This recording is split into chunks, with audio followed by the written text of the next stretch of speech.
ప్రభునందు ప్రియమైన దేవుని బిడ్డలారా, దేవుని సంఘమా, ప్రభైన యేసుక్రీస్తు శ్రేష్టమైన అమూల్యమైన నామంలో మీ అందరికీ ధవళాదివారము పెంతుకోస్తు పండుగ యొక్క శుభములు, నా హృదయపూర్వకమైన వందనాలు తెలియజేస్తూ ఉన్నాను. ప్రియమైన దేవుని బిడ్డలారా, ఈ పెంతుకోస్తు పండుగ రోజున మీ మధ్య నేను లేకపోవటం నిజముగా నాకు ఎంతో దుఃఖమును, వేదనను, బాధను కలిగిస్తూ ఉన్నది. ఏది ఏమైనప్పటికీ ఈ రీతిగా మీ అందరితో దేవుని యొక్క వాక్యమును పంచుకున్నట్టుకు ప్రభు నాకు ఇచ్చినటువంటి ఈ సమయాన్ని బట్టి దేవుణ్ణి నేను ఎంతగానో స్తుతిస్తున్నాను. దేవుని వాక్యము వినబోతూ ఉండగా ముందుగా ఒక సంతోషకరమైన ఒక గుడ్ న్యూస్ని ఈ రోజున నేను మీ అందరితో పంచుకోవటానికి ఆశపడుతున్నాను. అదేమనగా కేంద్ర ప్రభుత్వం ఈ కరోనా వైరస్ వల్ల మరి వచ్చినటువంటి ఈ లాక్డౌన్స్ ఏవైతే ఉన్నాయో, రేపు వచ్చే మాసము అనగా జూన్ మాసము 8వ తారీఖున నుండి చర్చెస్లో ఆరాధన అన్నటువంటిది జరుపుకున్నట్టు కొరకు మరి పర్మిషన్స్ అన్నటువంటివి ఇవ్వటం జరిగింది. అందును బట్టి దేవుణ్ణి స్తుతిస్తున్నాను. ప్రభు మన ప్రార్థనలు ఆలకించి మనం ఆరాధించుకోవటానికి మరి ఒక గొప్ప సౌభాగ్యాన్ని, గొప్ప అవకాశాన్ని ఆయన మనకు కలిగించినందులకై దేవదేవుణ్ణి నేను ఎంతగానో స్తుతిస్తున్నాను. మీరందరూ కూడా ప్రార్థించండి. అనగా రేపు ఆదివారము కాకుండా ఆ పై వచ్చే వారమంతయు కూడా మనం ఆరాధన జరుపుకోవచ్చు. అనగా మరి 31వ తారీఖు, మే 31వ తారీఖున పెంతెకోస్తు ఆదివారం అంటే ఈరోజు. అలాగనే జూన్ 8వ తారీఖు అని అంటే సోమవారం వచ్చింది కనుక 7వ తారీఖు ఆదివారమున ఆరాధన అన్నటువంటి జరుపుకోవటానికి అవకాశం ఉండదు. కానీ 8వ తారీఖు నుండి మనం అందరం కూడా ప్రార్థనలు జరుపుకోవటానికైనను, సంఘ ఆరాధనలు జరుపుకోవటానికైనను ప్రభు మనకు అవకాశాన్ని కలిగించాడు. అందును బట్టి దేవుణ్ణి నేను ఎంతగానో స్తుతిస్తూ ఉన్నాను, ఘనపరుస్తున్నాను. ప్రియులారా, ఏది ఏమైనప్పటికీ ఈ పెంతెకోస్తు పండుగ ఆరాధనను మనము చక్కని ఆంధ్ర క్రైస్తవ కీర్తన పుస్తకాలలో నుండి 243వ పాటను పాడుకుంటూ వాక్య ధ్యానంలోనికి మనం అందరం కూడా వెళదాం. పరిశుద్ధాత్మను గోరుము జీవమా యేసు, ప్రభుని పేరిట వేడుము అను పాటను పాడుకుంటూ ప్రభుని మహిమపరుచుకుంటూ ఉందాం. పరిశుద్ధాత్మను గోరుము జీవమా యేసు, ప్రభుని పేరట వేడుము. జీవమా యేసు, ప్రభుని పేరట వేడుము. నరులందరి మీద నాయాత్మాను తూరని పరలోకపు తండ్రి పలికే వేదమునందు. పరిశుద్ధాత్మను గోరుము జీవమా యేసు, ప్రభుని పేరిట వేడుము. జీవమా యేసు, ప్రభుని పేరట వేడుము. పరిశుద్ధాత్మ లేనిది వేదగమ పఠనముగాదది. వేదగమ పఠనముగాదది. నెరచీకటింట సరకులు వెదకు రీతి పల్మరు వెదకినను నిరర్ధకమై పోవును వేగా. పరిశుద్ధాత్మను గోరుము జీవమాయేసు ప్రభుని పేరట వేడుము. జీవమాయేసు ప్రభుని పేరట వేడుము. పరిశుద్ధాత్మా లేనిది వర్షము లేని పైరు చందం వేయది. వర్షము లేని పైరు చందం వేయది. పరబోధకముల వర్తితమైన పనులు జీవరహితములై అనుభవముగా నీవైయుండు. పరిశుద్ధాత్మను గోరుము. జీవమాయేసు ప్రభుని పేరిట వేడుము. జీవమాయేసు ప్రభుని పేరట వేడుము. మన తండ్రి అయిన దేవుని నుండి కుమారుడైన యేసు క్రీస్తు నుండి కృపయు సమాధానములు మీకు కలుగునుగాక. ఆమేన్. ప్రభునందు ప్రియమైన దేవుని బిడ్డలారా, మన ప్రభు అయిన యేసు క్రీస్తు శ్రేష్టమైన నామంలో మీ అందరికీ పెంతెకోస్తు పర్వదినమున పెంతెకోస్తు పండుగ శుభాలు, నా హృదయపూర్వకమైన వందనాలు మరి ఒకసారి మీ అందరికీ తెలియజేస్తున్నాను. ఈరోజు పెంతెకోస్తు ఈ పండుగ నిమిత్తమై మనకు ఇవ్వబడిన లేఖన భాగములు పత్రికా పాఠ్యముగా అపోస్తలుల కార్యముల గ్రంథము 2వ అధ్యాయము 1వ వచనము నుండి 13 వచనాల వరకు, సువార్త పాఠ్య భాగము యోహాను సువార్త 14వ అధ్యాయము 23 నుండి 31 వచనాల వరకు ఈరోజు మనము ధ్యానం చేసుకోబోతున్నాం. అయితే ఈరోజు ప్రత్యేకించి ఈ వాక్యాలను ఉద్దేశిస్తూ దేవుని యొక్క ఆత్మ ద్వారా మీతో దేవదేవుడు పంచుకోవటానికి ఇష్టపడుతున్న 3 కుదిరితే 4 ప్రాముఖ్యమైన విషయాలు ఈ రోజున మీతో ప్రభువు పంచుకోవటానికి ఇష్టపడుతున్నాడు. మొదటిగా పెంతెకోస్తు అంటే ఏమిటి? పెంతెకోస్తు అనగా అర్థమేమై ఉన్నది? పెంతెకోస్తు అని అంటే 50 దినములు అని, లేకుంటే 49 దినములు అని అర్థం. ఎందుకు 49 దినములు అని, కొందరేమో 50 దినములు అని చెప్తారు. అసలు ఎందుకు ఇలాగా చెప్పవలసి వచ్చింది? యేసుక్రీస్తు ప్రభువారు పునరుత్థానుడై తిరిగి లేపబడిన తరువాత, మరణమును జయించి మృత్యుంజయుడై తిరిగి లేచి, ఆయన భూమి మీద సజీవుడుగా తనను తాను ప్రత్యక్షీకరణ చేసుకొని అనేక మందికి రుజువులను చూపించి, ఆ రుజువులుగా ఉన్నటువంటి ఆ సాదృశ్యములన్నిటినీ కూడా, చేతులను, కాళ్ళను, ప్రక్కలను, ప్రతిది కూడా చూపించి ఆయన సజీవుడని నిరూపించుకొని 40 దినముల తర్వాత ఆరోహణమై పరలోకమునకు ఎక్కిపోయాడు. పరలోకమునకు ఎక్కిపోయిన తరువాత ప్రభువారు ఈ యొక్క పునరుత్థాన పండుగ నుండి 7 వారములు, 7 ఏళ్ళు 49,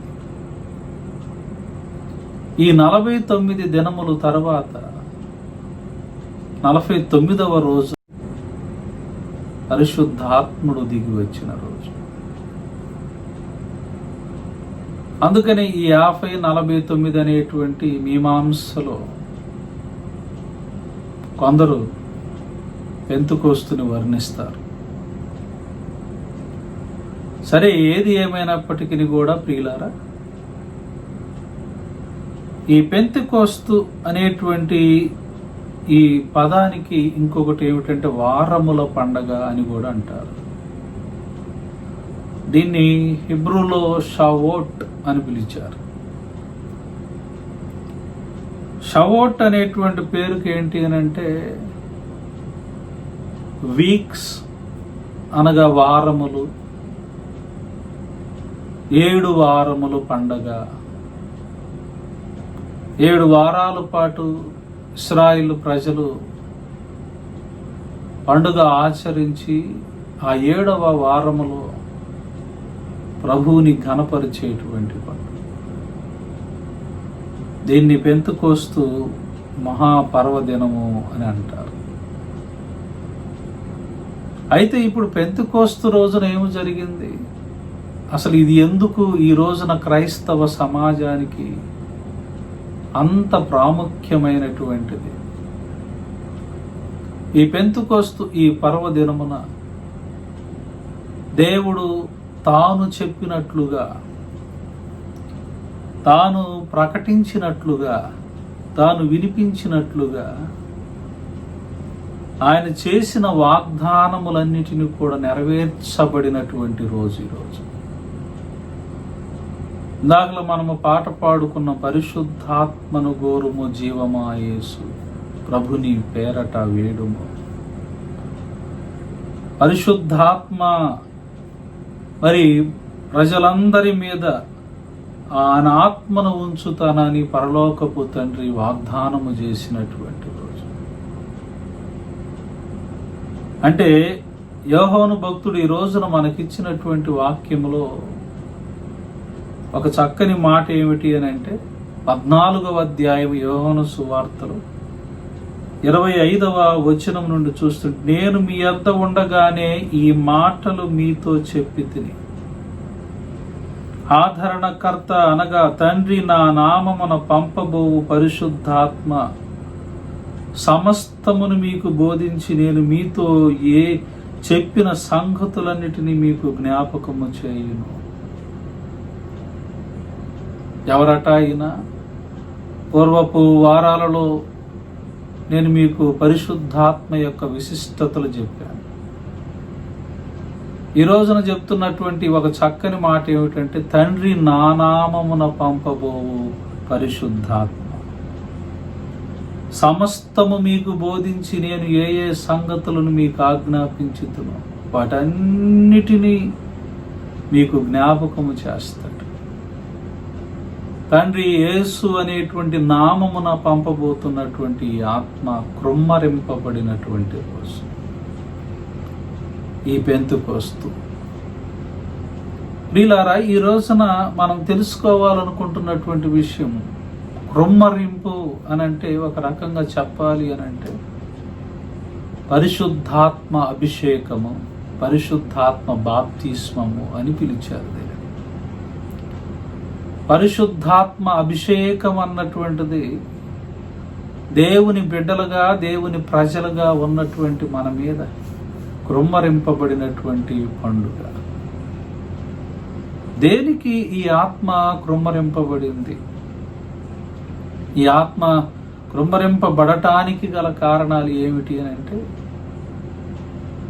అనేకమైనటువంటి విషయాలు. దేనికి ఆత్మ కృమ్మరింపబడింది? ఇక్కడ ఒక అంటాడు, పరిశుద్ధాత్మ లేనిదే వేదాగామ పఠనము కాదు. వాస్తవానికి ఈ రోజున మనకిచ్చిన సంగ్రహ ప్రార్థన,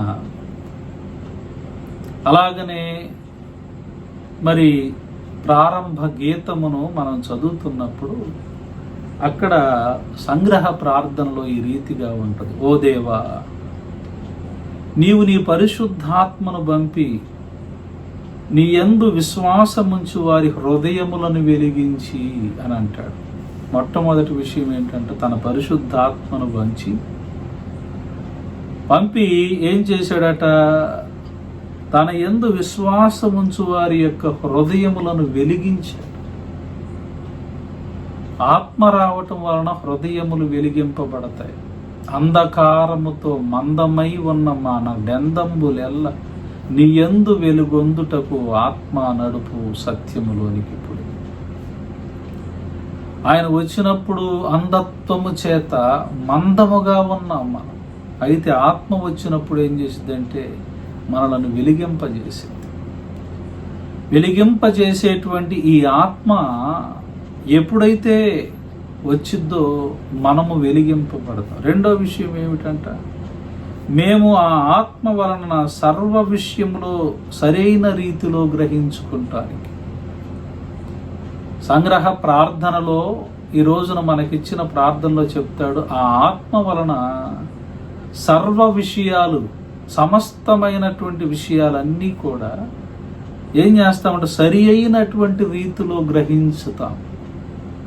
అందుకు ఈ ఆత్మను దేవుడు కుమ్మరించాడు. ఒకటి, విశ్వాసులుగా ఉన్నటువంటి మనము వెలిగింపబడాలి. అంటే మనం ఎలా ఉన్నాం? అంధత్వముతో ఉన్నాం. అంటే ఆత్మీయమైనటువంటి అంధత్వము, ఈ యుగ సంబంధమైన దేవత మన మనోనేత్రములకు గ్రుడ్డితనమును కలుగు చేసింది కనుక ఆ గ్రుడ్డితనాన్ని పోగొట్టేటువంటిది ఈ ఆత్మ సహాయము. రెండవది ఏమిటి ఇక్కడ అంటున్నాడు, అన్ని విషయములన్నీ, సర్వ విషయములు, దేవునికి సంబంధించినటువంటి విషయాలు, లోకములో సంభవించినటువంటి విషయాలు, సమస్తమైనటువంటి విషయాలలో మనము సర్వము గ్రహించేటట్లుగా, అజ్ఞానులుగా ఉన్నటువంటి మనము జ్ఞానులుగా ఉండేటట్లుగా ఆయన తన ఆత్మ ద్వారా మనలను నింపి మనలను సరిచేస్తాడు. తర్వాత ఇంకొక చక్కని మాట ఏమిటి, ఈరోజు ఇచ్చినటువంటి ఈ సంగ్రహ ప్రార్థనలో మనం చూడాలనుకుంటే, ఆ గ్రహించటం మాత్రమే, ఆయన పరిశుద్ధమైన ఆదరణ యందు ఈ ఆత్మ ఏం చేసిద్దంట, మనలను ఆదరించిద్ది.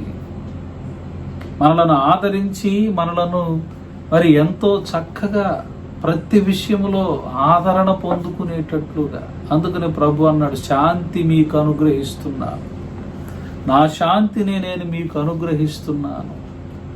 ఇక్కడ ఇంకా ఏమంటున్నాడు, అనుగ్రహించు, లోకం ఇచ్చినట్లుగా నేను మీకు అనుగ్రహించలేదు, మీ హృదయమును కలవరపడనీయకుడి. మన హృదయములను కలవరపడనీయకుండగా, లోకం ఇచ్చినటువంటి శాంతి కాదు ఈ శాంతి. ఆయన మనకు శాంతిని ఇస్తున్నాడు, ఆదరిస్తున్నాడు. శాంతితో సమాధానముతో ఉండాలి అని మేము దీవిస్తాం. సేవకులుగా మేము ఇచ్చే దీవెన ఏమిటంటే, మీరు శాంతితో ఉండాలి, సమాధానముతో ఉండాలి అని మిమ్మల్ని దీవించటములో ఉద్దేశం ఏమిటి, కారణం ఏమిటయ్యా అని అంటే, మీరు అందరూ కూడా బాగుండాలని. పరిశుద్ధాత్మ దేవుడు ఏం చేస్తూ ఉంటాడయ్యా అని అంటే, మనలను ఆదరించు దేవుడుగా ఉన్నాడు. ఒకటి, మనలను వెలిగించే దేవుడు. రెండవది, సర్వ విషయములోనూ ప్రతి విషయంలో కూడా మనం ఎలా ఉండగలుగుతున్నాము అని అంటే, ఆయన చెప్తూ ఉన్నటువంటి విషయం ఏమిటంట, ఆయన ఆత్మ మూలముగా సర్వ విషయములను సరైనటువంటి రీతిలో గ్రహించగలిగే వారం అవుతాం. అలాగనే ఆదరించబడతాం. అలాగనే ఈరోజు ఇచ్చినటువంటి ప్రారంభ గీతము కూడా నాకెంతో చక్కగా ఉన్నది. యెహోవా ఆత్మ లోకమును ఆవరించి ఉన్నది. దేవుని యొక్క ఆత్మ లోకమంతటిని కూడా ఆవరించింది కనుక క్రైస్తవ బిడ్డలుగా, దేవుని సంఘముగా ఉన్నటువంటి మనము ఎలా ఉండాలట ఆయన చెప్తున్నాడు. నీతిమంతులు సంతోషించుదురుగాక, వారు దేవుని సన్నిధిని ఉల్లసించుదురుగాక, వారు మహానందము పొందుదురుగాక. హల్లెలూయా. దేవుడు లేచుగాక, ఆయన శత్రువులు పారిపోవుదురుగాక. కాబట్టి మనకు సంతోషము, మహా ఆనందము కలుగుతుంది ఆత్మ వచ్చినప్పుడు.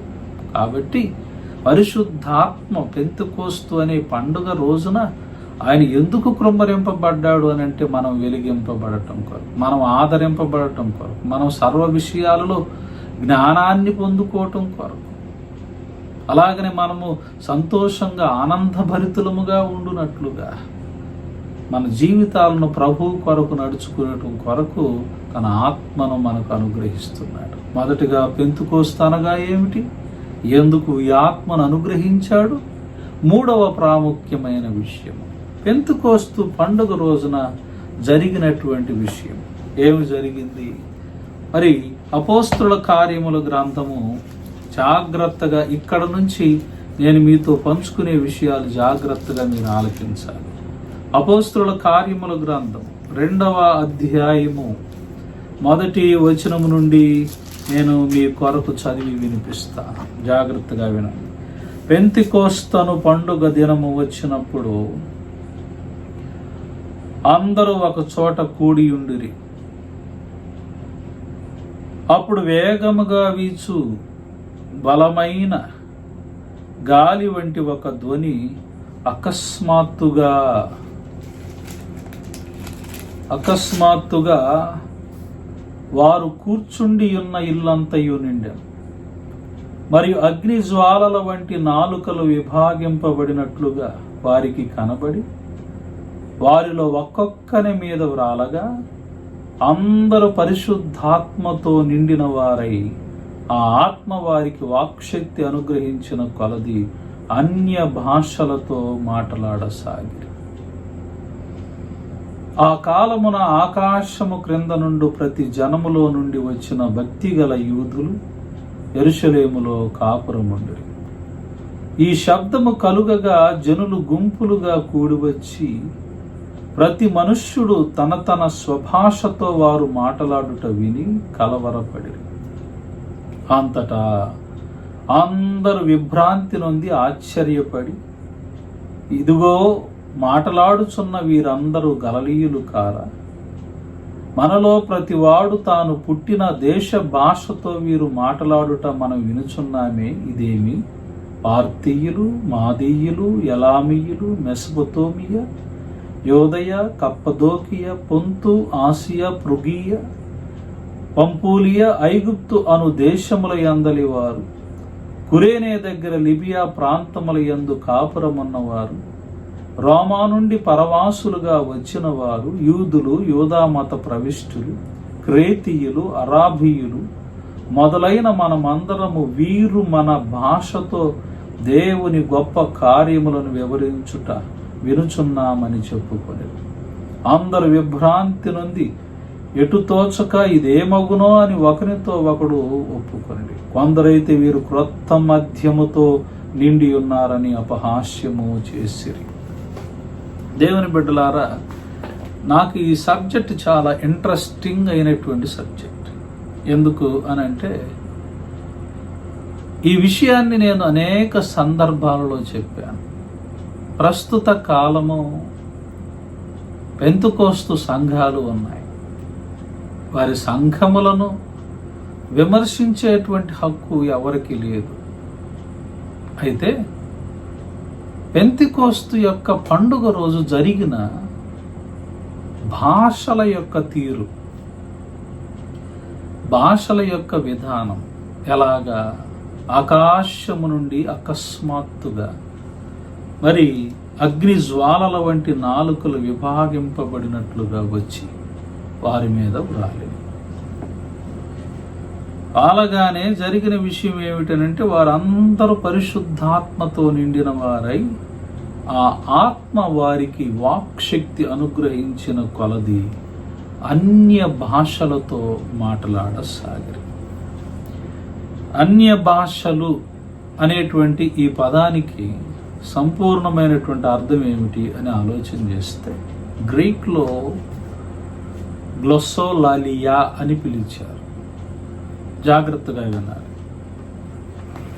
గ్లోసోలాలియా అనేటువంటి ఈ పదానికి అర్థము ఏమిటి అని అంటే, speaking other languages or speaking tongues అని చెప్పారు. అదర్ లాంగ్వేజెస్ అంటే నా భాష కానటువంటి వేరే వారి యొక్క భాష. జాగ్రత్తగా వినాలి. నా భాష కాదు, నా భాష మాతృభాష తెలుగు. ఇంగ్లీష్ అనేటువంటిది నాకు అదర్ లాంగ్వేజ్.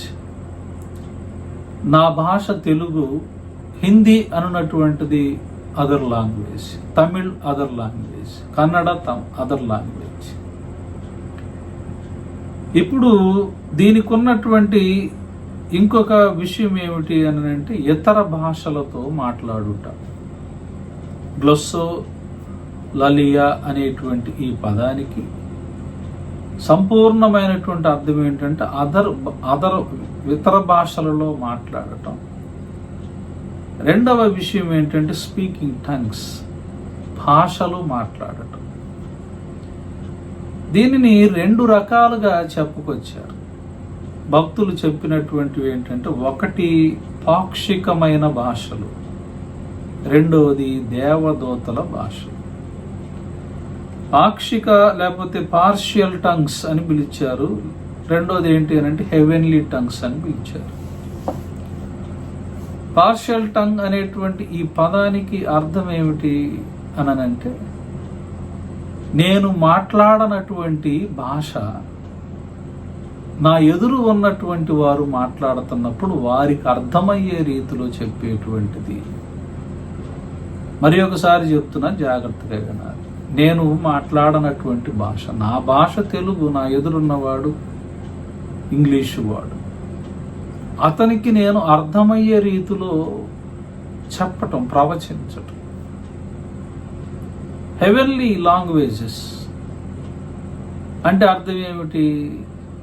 కొరింథీ పత్రిక 13వ అధ్యాయం 1వ వచనంలో నీవు మనుష్యుల భాషలతో మాట్లాడినను దేవదూతల భాషలతో మాట్లాడినను ప్రేమ లేనివాడు అయితే వ్యర్థుడవు అని మాట్లాడతాడు. అంటే దేవదూతల భాష. ఈ రెండు భాషలు అన్నటువంటివి ప్రస్తుత సంఘాలను కన్ఫ్యూజ్ చేస్తున్నాయి. ఆదిమ సంఘములో ఆత్మ క్రొమ్మరింపబడినప్పుడు వారు మాట్లాడినటువంటి భాష ఏమిటి? ఈజ్ ఇట్ హెవెన్లీ టంగ్స్ లేకపోతే ఈజ్ ఇట్ పార్షియల్ టంగ్? ఏది ఇది అని ముఖ్యంగా ఆలోచన చేసుకోవాలి. అది పరలోకపు భాషన లేకపోతే పాక్షిక భాషన లేకపోతే అర్థమయ్యేటువంటి రీతిలో ఉండే భాష? అసలు ఈ ఆత్మ క్రొమ్మరింపు అన్నటువంటిది ఆ రోజున ఎందుకు చేశాడు? దేవుడు ప్రామిస్ చేశాడు కాబట్టి వచ్చాడు అని అంటాం మనం. చేయబడిన తర్వాత వీళ్ళకి ఈ శక్తి అన్నటువంటిది దేవుడు ఎందుకు ఇచ్చాడు? వాస్తవానికి చెప్పాలి అని అంటే వీఆర్ అన్వర్తి పీపుల్. మనము విలువ లేనటువంటి వారము, మనము అర్హత లేనటువంటి వారము, అలాగనే మనము మాట్లాడుటకు శక్తి లేని వారము. వాళ్ళెవరు? 3.5 సంవత్సరాల పాటు యేసయ్యతో తిరిగిన శిష్యులై ఉండి తర్వీదు పొందుకొని యేసయ్య యొక్క వాక్యం అన్నటువంటిది ఎంతో జాగ్రత్తగా ఆయన చెప్పినటువంటి విషయాలన్నీ కూడా విని మరణ స్థితిలో ఉన్నప్పుడు, సిలువకు వెళుతున్నప్పుడు పిరికివారుగా చావు భయముతో ఏమి జరిగిద్దో అని ఆయన పేరు చెప్పుకుంటే మనము పాడైపోతామేమో అనేటువంటి భయాందోళనలతో తిరిగినటువంటి వ్యక్తులు. ఇది మొదటి విషయం. రెండవ విషయము, ఒక రకంగా చెప్పాలంటే ఎడ్యుకేటర్స్గా ఉన్నటువంటి వారు శిష్యుల్లో ఉన్నారు, అన్ఎడ్యుకేటెడ్గా ఉన్నటువంటి వారు అంటే విద్యావంతులు, విద్య లేనటువంటి వారు ఇద్దరు కూడా ఈ యొక్క శిష్యులుగా ఉన్నటువంటి వాళ్ళలో ఉన్నారు. కొందరు బాగా చదివిన వారు ఉన్నారు, కొందరు బాగా చదవని వారు ఉన్నారు. చేపలు పట్టేటువంటి వృత్తే ప్రవృత్తిగా బ్రతుకుతూ ఉండేటువంటి వారుగా ఉన్నవారు. ప్రియులారా, ఇప్పుడు జాగ్రత్తగా మనం గ్రహించవలసినటువంటి విషయం ఏమిటంటే ఇలాంటి విధానంలో బ్రతుకుతూ ఉండేటువంటి వీళ్ళు, ఈ స్థితిలో బ్రతికినటువంటి వీళ్ళు ఎలా జీవించారయ్యా, ఎలా ఉన్నారు అని అంటే మ్యాక్సిమం చెప్పాలి అని అంటే వీళ్ళకి మిగిలినటువంటి భాషలు అన్నటువంటిది మాట్లాడటం రాదు. వీళ్ళకి ఆ రోజులలో ఉన్నటువంటి రమేయక్ భాష.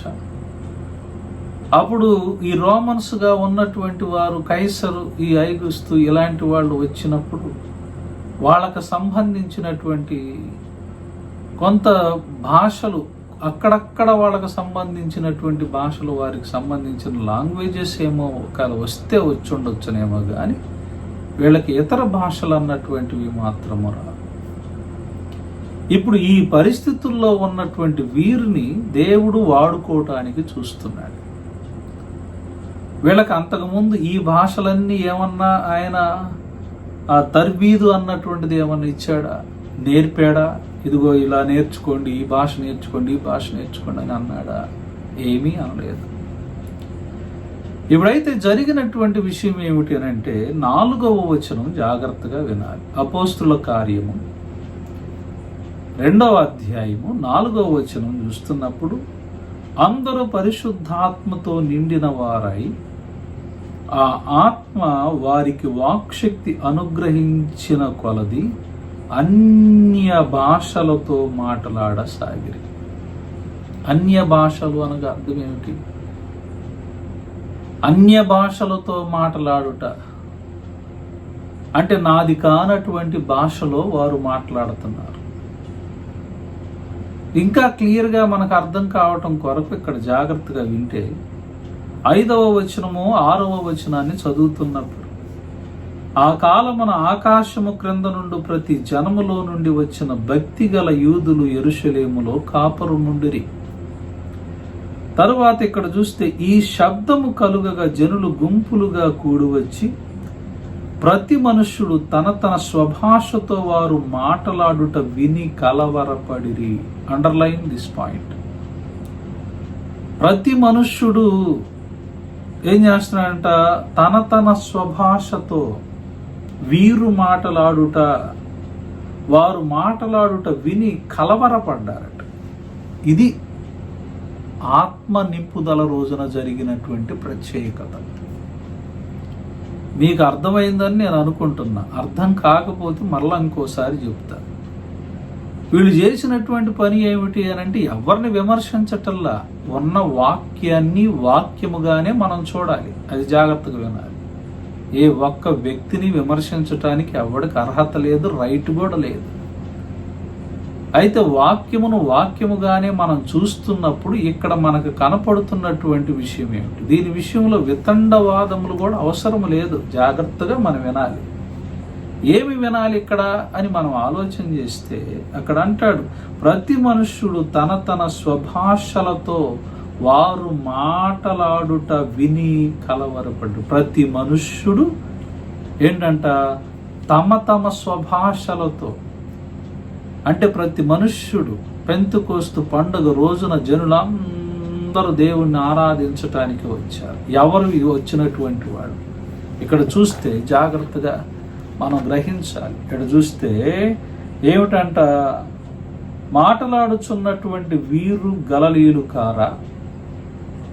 7వ వచనం, అంతటా వీరు అందరూ విభ్రాంతి నొంది ఆశ్చర్యం, ఇదిగో మాట్లాడుచున్న వీరందరూ గలిలయులు కారా? మనలో ప్రతివాడు తాను పుట్టిన దేశ భాషతో, మనలో ప్రతివాడు తాను పుట్టిన దేశ భాషతో వీరు మాట్లాడుట మనం వినుచున్నామే. ఎంతకంటే క్లియర్గా ఎవరు చెప్తాడు ఈ రోజున భాషల గురించి? మాట్లాడుచున్నటువంటి వీరు గలిలయులు. అయితే వీళ్ళు ఏం చేస్తున్నారు? వీళ్ళ భాష వేరు. అయితే వీళ్ళు ఈ రోజున ఇక్కడ ఏం చేస్తున్నారు అనంటే, మనలో ఉన్న ప్రతి ఒక్కడి భాష అన్నటువంటిది వీరు మాట్లాడుతున్నారు. వీరు పుట్టిన దేశపు మనలో ప్రతివాడు తాను పుట్టిన దేశపు భాషతో వీరు మాట్లాడుట మనం వినుచున్నామే. మనలో ప్రతివాడు తాము పుట్టినటువంటి దేశపు భాషలో వీళ్ళు మాట్లాడుతున్నారు. దేవుడు తన ఆత్మను అనుగ్రహించినప్పుడు పెంతెకోస్తు పండుగ రోజున ప్రథమ ఫలముగా 3,000 మంది రక్షింపబడటానికి గల కారణం ఏంటో తెలుసా? గలిలయులైనటువంటి వీళ్ళకి దేవుడు వాక్శక్తిని అనుగ్రహించాడు. వాక్ శక్తిని అనుగ్రహించబడినప్పుడు ఆ వాక్కు శక్తి ఇచ్చినప్పుడు వీళ్ళు మాట్లాడుతూ ఉంటే వాళ్ళందరికీ కూడా ఎలా వినపడింది అని అంటే, ఇంగ్లీషు వాడికి ఇంగ్లీషు భాషలాగా, తెలుగు వాడికి తెలుగులాగా, హిందీ వాడికి హిందీ వాడికి లాగా, తమిళ వాడికి లాగా, ఇలాగ ఎన్ని రకాలైనటువంటి భాషలైతే అక్కడ మాట్లాడే ప్రజలు ఉన్నారు. ఎంతమంది ఉన్నారో చూడండి ఒకసారి. వీళ్ళ జాగ్రత్తగా ఇక్కడ మనం ఆలోచన చేస్తే పార్తీయులు, మాదీయులు, ఎలామీయులు, మెస్పతోమియా, యోదయ,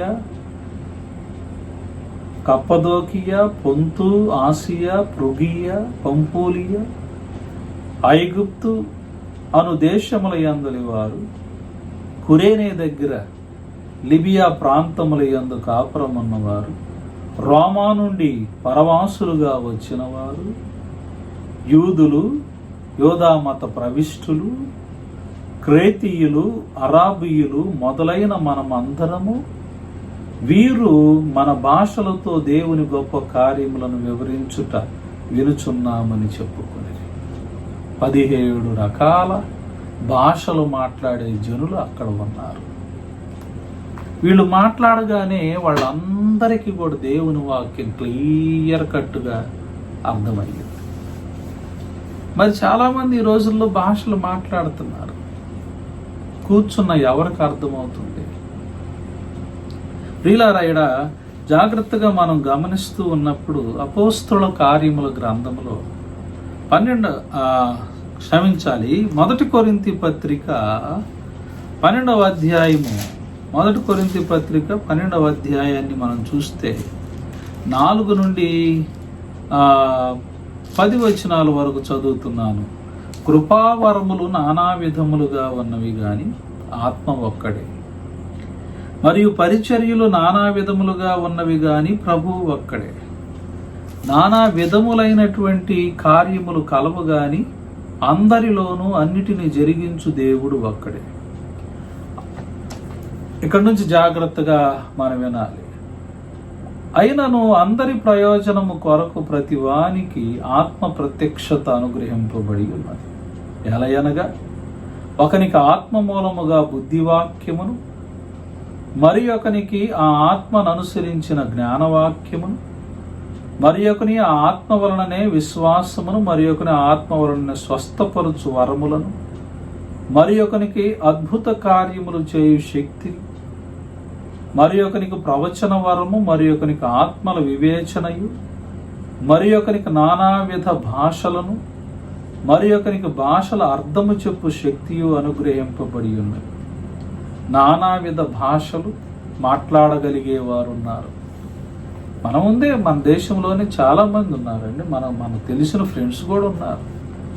కొంతమంది తమిళ్, హిందీ, అలాగనే ఇంగ్లీష్, గ్రీక్, హీబ్రూ, ఇన్ని రకాలైన భాషలు మాట్లాడేటువంటి వారు ఉంటే, వీళ్ళు ఏదైనా ఒక ప్రదేశంలోనికి వెళ్ళినప్పుడు ఆ ప్రదేశపు ప్రజలకు ఒకే ఒక భాష కనుక తెలిస్తే, అక్కడ ఈయనకు తెలిసినటువంటి ఈ తెలిసిన వ్యక్తికి తెలిసిన లాంగ్వేజ్ తెలిసినటువంటి వ్యక్తి అక్కడ ఉంటే, ఈయన చెప్పింది వాళ్ళ భాషలో వాళ్ళకు అర్థమయ్యేటట్లు చెప్పే ఇంకొక వ్యక్తి.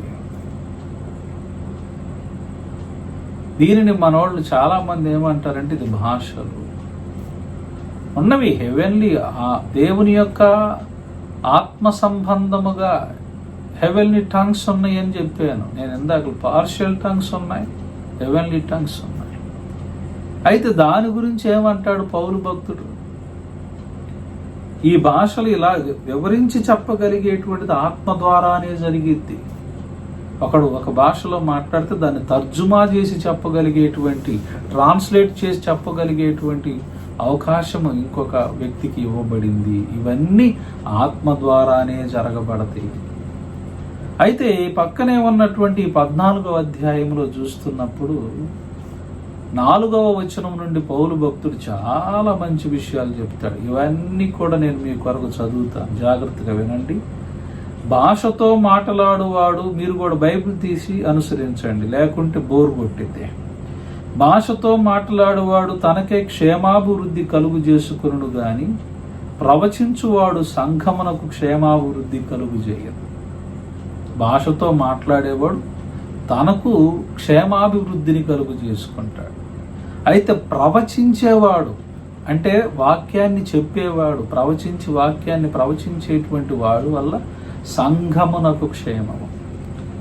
ఇక్కడ వాళ్ళని విమర్శించట్లేదండి, దీనిలో ఉన్న నైపుణ్యత ఏమిటో మనం తెలుసుకోవడం కొరకు నేను చెప్తున్నా. ఇక్కడ ఇంకొక మాట ఏమిటి అని అంటే, మీరందరూ భాషతో మాట్లాడవలనని కోరుచున్నాను గాని మీరు ప్రవచింపవలనని మరి విశేషముగా కోరుచున్నాను.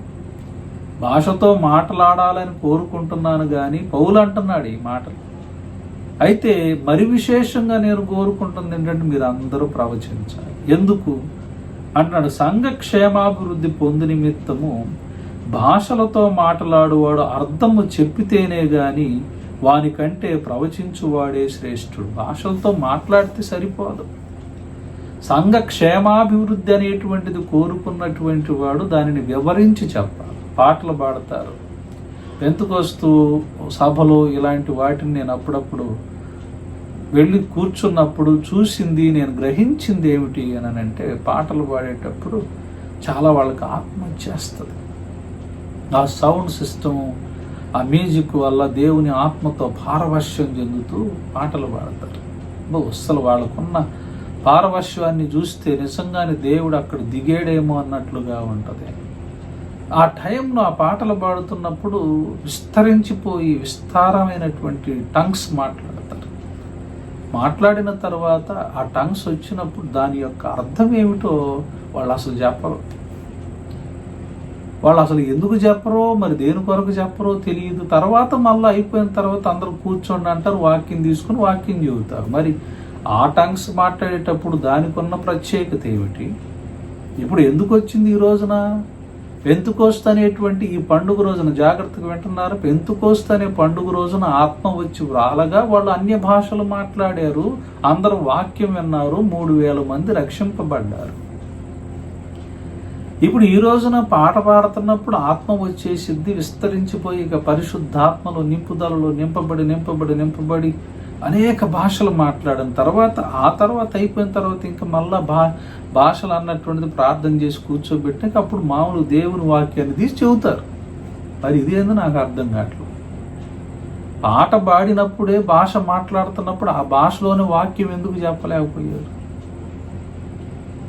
సో ఇక్కడ క్వైట్ ఆపోజిట్ వే అన్నటువంటిది ఉన్నట్లుగా మనం గ్రహించాలి. సరే, రెండవ విషయం ఏమిటంటే ఇక్కడ మాట్లాడేటువంటి మాటలు చూడండి. 6వ వచనం, సహోదరులారా ఆలోచించుడి, భాషతో మాట్లాడుచు నేను మీ వద్దకు వచ్చి సత్యమును బయలుపరచవలెనని అయినను, జ్ఞానోపదేశము చేయవలెనని అయినను, ప్రవచింపవలెనని అయినను, బోధింపవలెనని అయినను మీతో మాట్లాడకపోయిన ఎడల నా వలన మీకు ప్రయోజనమేమి? భాషతో మాట్లాడాలని నేను మీ వద్దకు వచ్చి మరి సత్యమును బయలుపరచవలెనని అయినను, జ్ఞానోపదేశము చేయవలెనని అనియు, ప్రవచింపవలెనని బోధింపవలెనని అయినను మీతో మాట్లాడకపోయిన ఎడల ఏంటి నా వల్ల మీకు ప్రయోజనం ఏంటి? భాష మాత్రమే మాట్లాడుతూ ఉంటే సరిపోతుందా? దానివల్ల నేను ఏది చెప్పనప్పుడు, ఏది చెయ్యనప్పుడు దాని వలన మీకు ప్రయోజనం ఏమిటి? ఏ విధమైనటువంటి ప్రయోజనము లేదు అంటాడు. తర్వాత ఇక్కడ ఒక చక్కని మాట, పిల్లను గ్రోవి గాని వీణే గాని నిర్జీవ వస్తువులు నాదమిచ్చునప్పుడు స్వరములో భేదము కలుగజేయని ఎడల ఊదినదేదో మీటినదేదో ఎలాగూ తెలియను.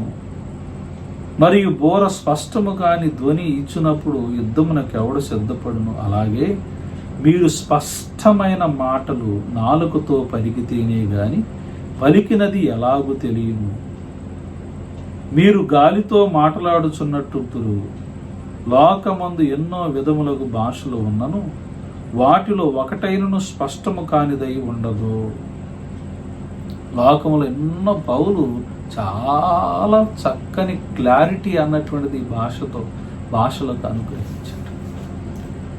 లోకములో ఎన్నో భాషలు ఉన్నను, ఇక్కడ మాట్లాడుతున్నటువంటి విషయం ఏంటి అని అంటే, లోకమందు ఎన్నో విధములకు భాషలున్నను, వాటిలో ఒకటైనను స్పష్టము కానిదై ఉండదు. ఎన్ని భాషలైతే ఉన్నాయో వాటిలో ఏదైనా స్పష్టముగా ఉండదు వాళ్ళ భాష ప్రకారం. ఈ రోజున మనం భాషలు మాట్లాడితే ఎవరికి అర్థమవుతుంది? ఇంకా చూస్తున్నామండి, గమనించాలి.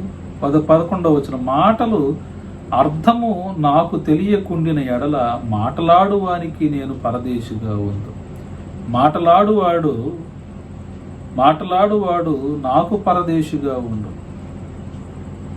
దేనికి పరదేశిగా ఉంటాడు? మాటల అర్థము నాకు తెలియకపోతే.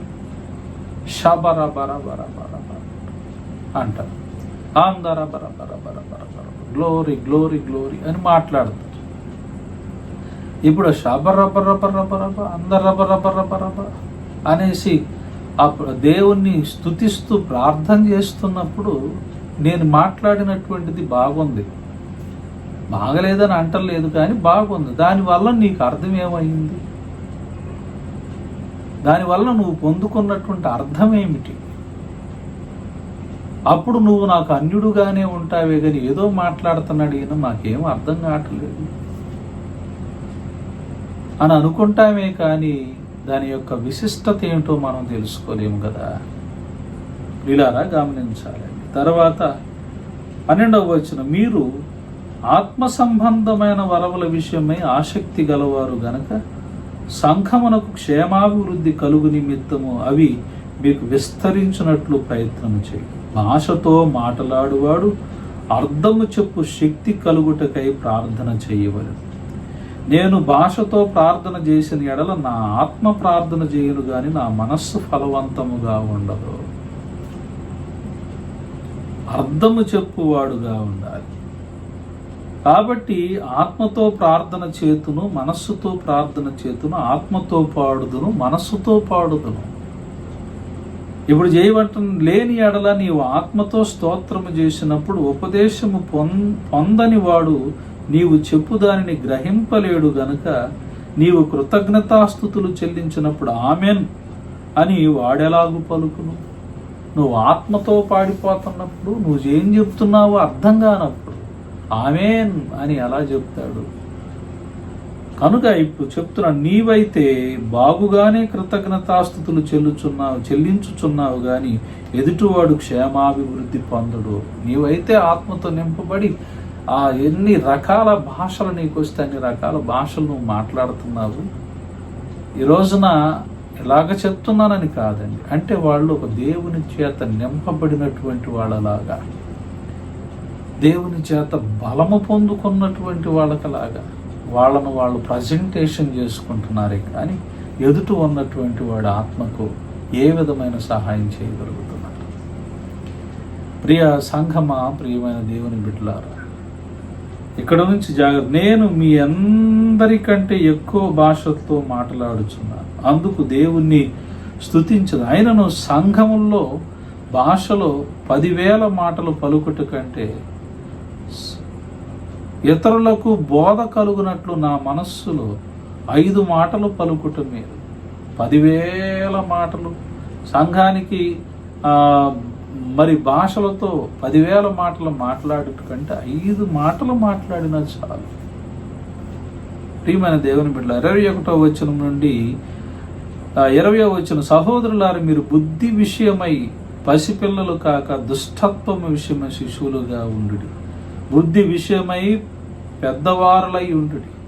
అన్య భాషలు మాట్లాడు జనుల ద్వారాను పరజనులు పెదవుల ద్వారాను ఈ జనులతో మాట్లాడుదురు, అప్పటికైనా వారు నా మాట వినకపోదురని ప్రభువు చెప్పుచున్నాడని ధర్మశాస్త్రములో వ్రాయబడి ఉన్నది. కాబట్టి భాషలు విశ్వాసులకు కాదు అవిశ్వాసులకే సూచన ఉన్నది. భాషలు ఎవరికి? అవిశ్వాసులకే సూచన ఉన్నది. ఇంకా చెప్తున్నాడు, ప్రవచించుట అవిశ్వాసులకు కాదు విశ్వాసులకే సూచన ఉన్నది.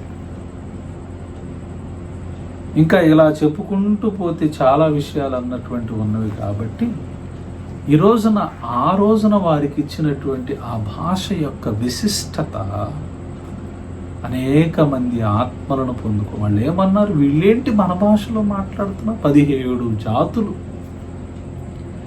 17 రకాల భాషలు మాట్లాడేటువంటి జాతులు ఉండగా వాళ్ళు అంటున్నారు, వీరు మన భాషలో మాట్లాడుతున్నారు, వీళ్ళు గలిలయులు కారా? వెంటనే వాళ్ళకి ఆ వాక్యాలన్నీ అర్థమైపోయి, అయ్యా మమ్మల్ని ఇప్పుడు ఏం చేయమంట? యేసుక్రీస్తు నామమున మీరందరూ కూడా బాప్తిసం పొందండి అని ప్రథమ ఫలముగా ఆత్మ కృమ్మరింపబడినప్పుడు 3000 మంది రక్షింపబడ్డారు. మరి నేను భాషలతో మాట్లాడితే ఇప్పుడు నేను ఈ రోజున నాకు వచ్చినటువంటి ఆ ఏవో లాంగ్వేజెస్ ఉంటే ఆ లాంగ్వేజెస్లో మీకు వాక్యం చెప్పి పెడితే మీకేం అర్థమైంది తెలుగు ప్రజలుగా? ఏం చెప్తున్నాడు పాస్టర్ గారు అని అంటారు. దానివల్ల మీకు ప్రయోజనం లేదు. ఈరోజు నేను చెప్పిన ఈ వాక్యము మీరు విన్నప్పుడు ఆ వాక్యంలో ఉన్నటువంటి అర్థం ఏమిటో, విశిష్టత ఏమిటో మీకు తెలుసుకున్నప్పుడు దేవునికి మీరు దగ్గర అవుతారు, దేవునికి ఎంతో దగ్గర అవుతారు.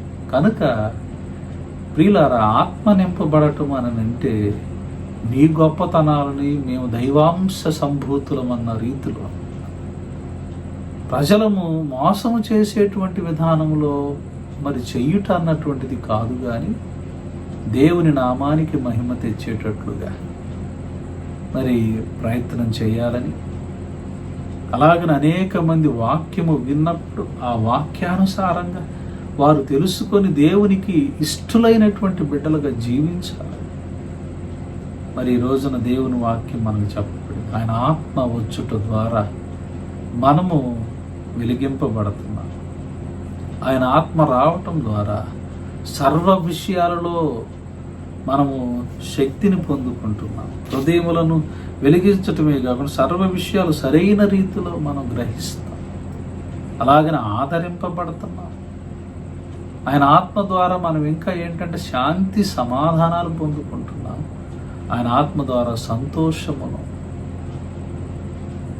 అమితానందమును మనము పొందుకునేటట్లుగా మరి మహా ఆనందాన్ని పొందుకుంటాం.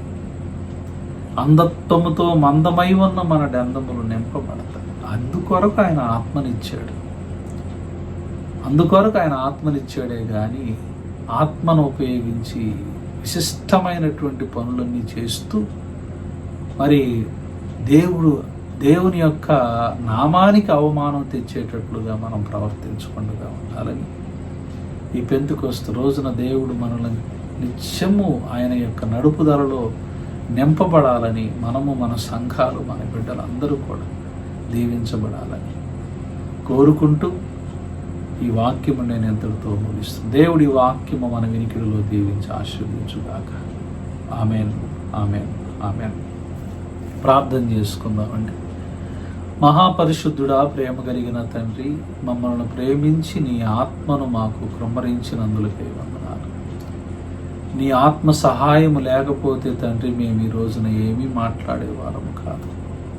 నీ ఆత్మశక్తి ద్వారా మమ్మల్ని బలపరచి భద్రపరచమని, మాకు తెలియని అనేకమైన నీ విశిష్టమైన విశేషాలన్నీ కూడా మేము తెలుసుకొని నీ జ్ఞానము కలిగి ప్రభువా, ఇదిగో మా విశ్వాసులుగా ఉన్నటువంటి వీరందరినీ బలపరచడానికి సహాయం చేయండి ప్రభువా. 10 వారాలుగా అయ్యా, ఇదిగో ముఖ్యముగా ఈ రోజున 11వ వారముగా ఆరాధనలు అన్నటువంటివి లేక, సంఘాలలో ప్రార్థనలు లేక ఎంతగా మేము నలిగిపోతూ ఉంటూ నాయన మీ పాదాలు పట్టుకొని ప్రార్థిస్తే ఈ కరోనా వైరస్ వల్ల ప్రభు ఇదిగో నా తండ్రి ఇప్పటి వరకు లాక్డౌన్లోను గృహ నిర్బంధాల్లోని పరిమితమైపోయి ఎంతగా నాయన ఆర్థికంగా ప్రభు ఇదిగో నా తండ్రి శారీరకంగా మానసికంగా నలిగిపోయి ఉన్న మాకు కేంద్ర ప్రభుత్వం ద్వారా నీవిచ్చిన ఊరటను బట్టి వందనాలు తెలియజేస్తున్నాం. అయ్యా, రానున్న మాసం అనగా జూన్ మాసములో ప్రభువా నా తండ్రి 8వ తారీఖు నుండి చర్చెస్లో ఆరాధన అన్నటువంటిది జరుపుకోవటానికి అయా బిడలుగా ఉన్నటువంటి వారికి నువ్వు మనసు కలిగించావు. అలాగనే కరోనాను క్రమక్రమంగా నువ్వు తగ్గిస్తూ ఉన్నందులకై వందనాలు తెలియజేస్తున్నావు ప్రభువా. అయినను అది విజృంభిస్తూ ఉన్నది. నీ చిత్తం అయితే అది పూర్తిగా నా తండ్రి ఆయన పూర్తిగా సమసిపోయేటట్లుగా ప్రపంచంలో వస్తున్న విపత్కరమైన పరిస్థితులన్నిటినీ మార్చి అయ్యా అందరూ ప్రతి చోట ఆరాధన జరుపుకునేటట్లు నీ కృపను అనుగ్రహించమని అడుగుతున్నాను. మా సంఘ బిడ్డలను, వింటున్న బిడ్డలను, వీక్షకులైన బిడ్డలందరినీ దీవించండి. ప్రతి ఒక్కరికినైనా ప్రభు వారి యొక్క సంఘ కాపరిగా ఉన్నటువంటి ప్రభు కాపురులను జ్ఞాపకం చేసుకొని ప్రభు నా తండ్రి వారు నాయనదిగో నా తండ్రి నిన్ను ప్రేమించే మనస్సు వాళ్ళందరికీ మీరు పుట్టించమని ప్రత్యేకంగా ప్రార్థిస్తూ ప్రభు నా తండ్రి నీ చిత్తమైతే సాధ్యమైనంత త్వరగా మేమందరం దేవాలయంలో కూడుకొని నేను స్తుతించటానికి నీ కృప దయచేయమని నీ ఆత్మ మా అందరిని మీద కృమ్మరించి నీ ఆత్మ సహాయము చేత మేము నడుచుకునేటువంటి కృప దయచేయమని యేసు నామమున అడిగి వేడుకొని ప్రార్థిస్తున్నాం తండ్రి. ఆమేన్. ప్రభు మిమ్మల్ని ఆశీర్వదించి మిమ్మల్ని కాపాడునుగాక.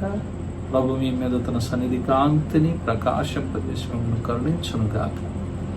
ప్రభు మీ మీద తన సన్నిధి కాంతిని ఉదయింపజేసి మీకు శాంతిని, సమాధానమును, ఆరోగ్యమును, ఆనందమును మెండుగా దయచేసి తన ఆత్మను మీ మీద మెండుగా కృమ్మరించి ఆయన వాక్యాల్లో ఉన్న విశిష్టతలు గొప్పగా మీరు తెలుసుకుంటూ ఆయన ఆత్మ ద్వారా దీవింపబడుతూ మేలు చేత నింపబడులాగా ప్రభు సహాయం చేసి నడిపించును గాక. ఆమేన్. ప్రియమైన దేవుని బిడ్డలారా, మీరు అందరూ ప్రతి వారము వాక్యములు వింటున్నందులకై వందనాలు. అలాగనే మన ఛానల్ని లైక్ చేయండి, షేర్ చేయండి, సబ్స్క్రైబ్ చేయండి. ముఖ్యముగా అనేక మందికి అందేటట్లుగా ఈ వాక్యాన్ని మీరు పంపించాలని ప్రభు పేరిట తెలియజేస్తూ, అలాగని మీ అనుదిన ప్రార్థనలో నన్ను జ్ఞాపకం చేసుకోండి, నా కుటుంబాన్ని జ్ఞాపకం చేసుకోండి. మరి ఎంతగానో మరి దేవుని యొక్క సహాయము కొరకు మేము ఎదురు చూస్తూ ఉన్నాం. ప్రత్యేకంగా మీ వ్యక్తిగతమైన ప్రార్థనలో మమ్మల్ని జ్ఞాపకం చేసుకోవాలని ప్రభు పేరిట కోరుకుంటున్నాను. Thank you. God bless you. దేవుడు మిమ్మల్ని అందరినీ దీవించును గాక. ఆమేన్.